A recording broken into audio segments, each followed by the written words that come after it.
So, I'm a drummer. I've got 10 years of live and studio performance experience that I want to bring to the conversation about video games and their amazing soundtracks. Now, when you talk about amazing video game soundtracks, you got to talk about Punishing Gray Raven. So here we've got Under Dimension. This is one of the most requested songs I've ever done. So it better live up to the expectations or I'm nuking every PGR video off the channel.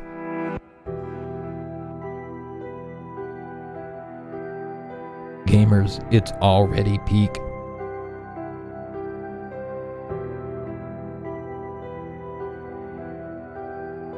Dun, dun, dun, dun, dun, dun, dun, dun. I'll be curious to see how that ties in later in the song. Whoa, oh my god, we're 30 seconds in and it just gave me the goosebumps out of nowhere.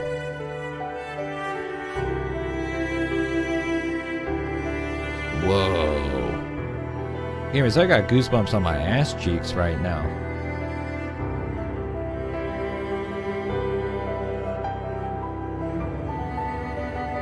Ooh.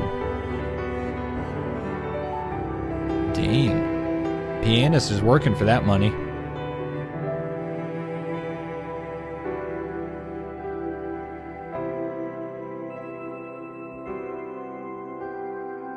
Lower, higher, lower, higher, low, high, low. Low again? Oh, it looks like they just fell off there. Wow. Huh. Man, when that violin came in, that was just...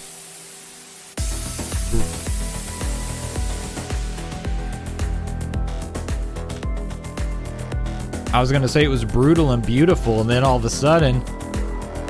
Alright, so the song started off with that little piano run, and I said, I'm going to be curious how that ties into the rest of the song. We're already there. Alright, so right off the rip here, this is the intro. Bum, bum, bum, bum, bum, bum. Right? And then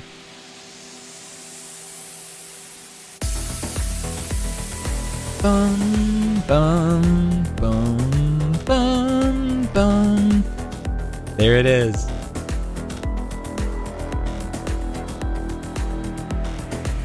I don't think there's really any game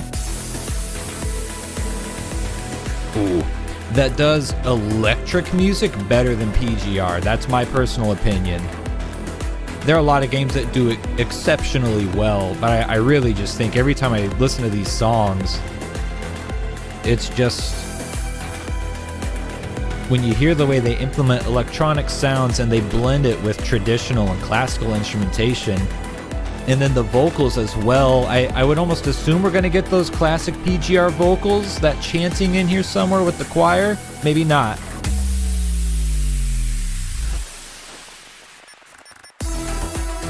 Oh! Dude.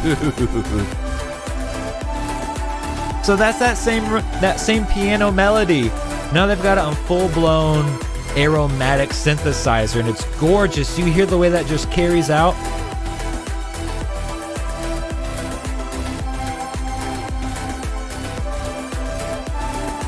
Oh, they went up. All right.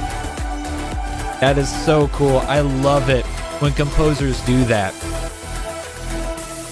It's like the sense of continuity that you get, and it's still going, right? That is still there. I'm going to use, this is a similar length song. I've mentioned the band The Midnight in the past. They're my favorite band, and actually my favorite song by them is called River of Darkness. If you guys aren't familiar, highly recommend you maybe just look up River of Darkness by The Midnight. And this is something that they as a band do exceptionally well. You pick like your lead, and you just repeat it through the entire song. And a lot of times, the simpler, the better. You know, we're not talking about like a lead guitar solo. You're talking the lead melody, the lead motif, if you will. I don't know if motif is the right word here or not. We need a real musician in the chat to fact check that. But what they'll do is they'll take just one very simple melody and you essentially run it through the entirety of the song. And so here we've got 6.5 minutes. The song River of Darkness by The Midnight, also about 6.5 minutes. And you've got that lead that's just kind of omnipresent throughout the song. It's not always at the forefront, but it more or less is always there in some form or fashion. And they bounce between instrumentation on that. They bounce between where it sits in the mix. Maybe it's up at the front of the mix as a showcase or a hook. Sometimes it sits further in the back just for atmosphere. And I love it when composers do that. And that's the exact same thing we have happening here. And especially when you're talking about like a long form composition like this, 6.5 minutes, that's a long ass song. And that sense of continuity. Whoa!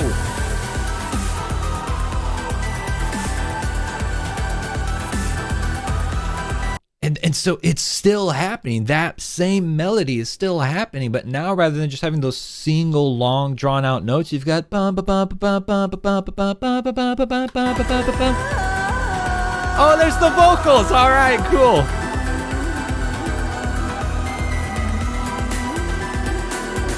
Ooh, little snare fill action there, coming in on the offbeats. Creates great tension by doing so. I'd be willing to bet that snare that's just kind of in there on the ahs and the ands, I bet we get a straight 4 on the floor beat with that bad boy.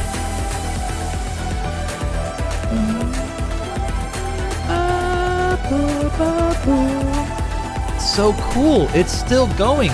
And this is like, at this point, the 5th or 6th different interpretation of that lead line.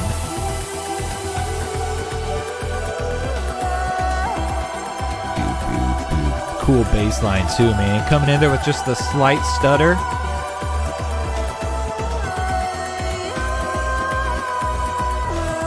Oh man, I cannot wait. The anticipation, you know. It's a PGR song, you know it's about to get crazy. I'm still betting on that classic 4 on the floor kick snare beat to wrap it all up.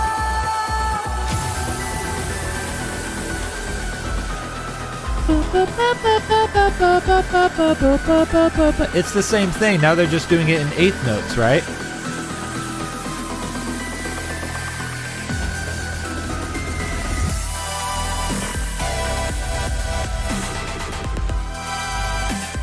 Stop it. Holy shit. Oh, a little bit. I was waiting for that wub wub.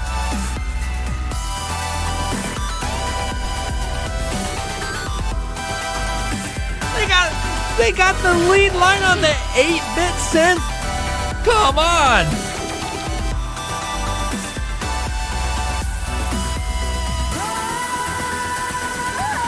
Oh yeah. There's those PGR vocals.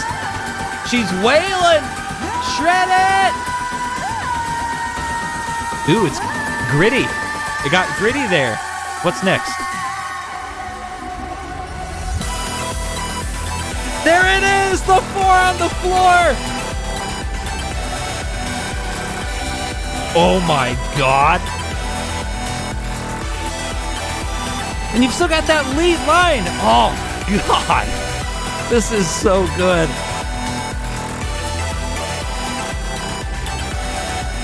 Wow.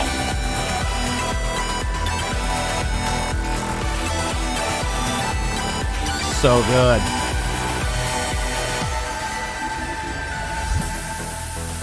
And you just keep hearing like the liberties that they're taking with that lead line. You know, they're really dancing it up right there. Oh.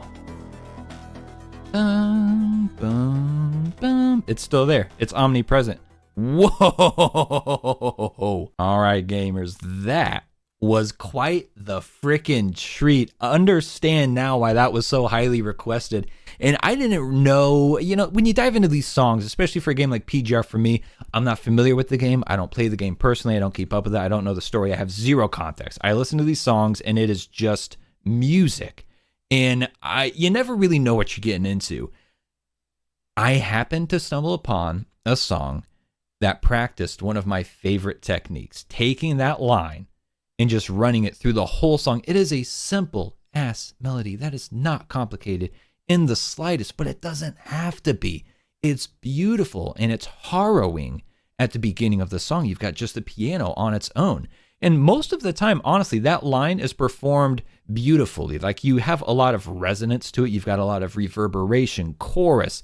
It's a very open-ended line. There's not a lot of aggression to it outside of a few specific segments. Like we talked about the one where they come in and start hitting it with the eighth notes just to give it that little bit of that stutter, that jittering to it to kind of create like a sense of, oh, this is a sound that I heard earlier and it made me feel like kind of sad. It made me feel a little emotional. And now I'm hearing that same sound, but it's a little different and it's making me feel amped up. Why am I fired up? Because it's the same thing portrayed and delivered differently. And I love that. That is legitimately like my favorite composition technique in all of music. I'm so hyped up, I almost choked on my own spit. This is crazy, gamers. All right, hey, another PGR banger in the books. I'm slapping the crap out of my mic. I'm freaking out over here. I need more comments from the PGR gamers. What's up next? We've got a playlist. If you're not familiar with the songs we've already covered, this is a gradually, slowly, ever-building library. Feel free to check out the playlist of all my PGR reactions. If you don't see what you want in there, leave a comment on any of the videos. I read every single one of my comments. I check them all. I don't reply to them all, but I do read them all. So just drop a comment literally anywhere. Let me know what you want to hear. I'm happy to take in the suggestions. I'm always happy to listen to more PGR. And that's going to be your wrap. If you enjoyed the video half as much as I did, be sure to like, subscribe, follow us on Twitter, Blue Sky, join the Discord server, and I'll see you in the next video. Love the games, love yourself, and I love you. Bye.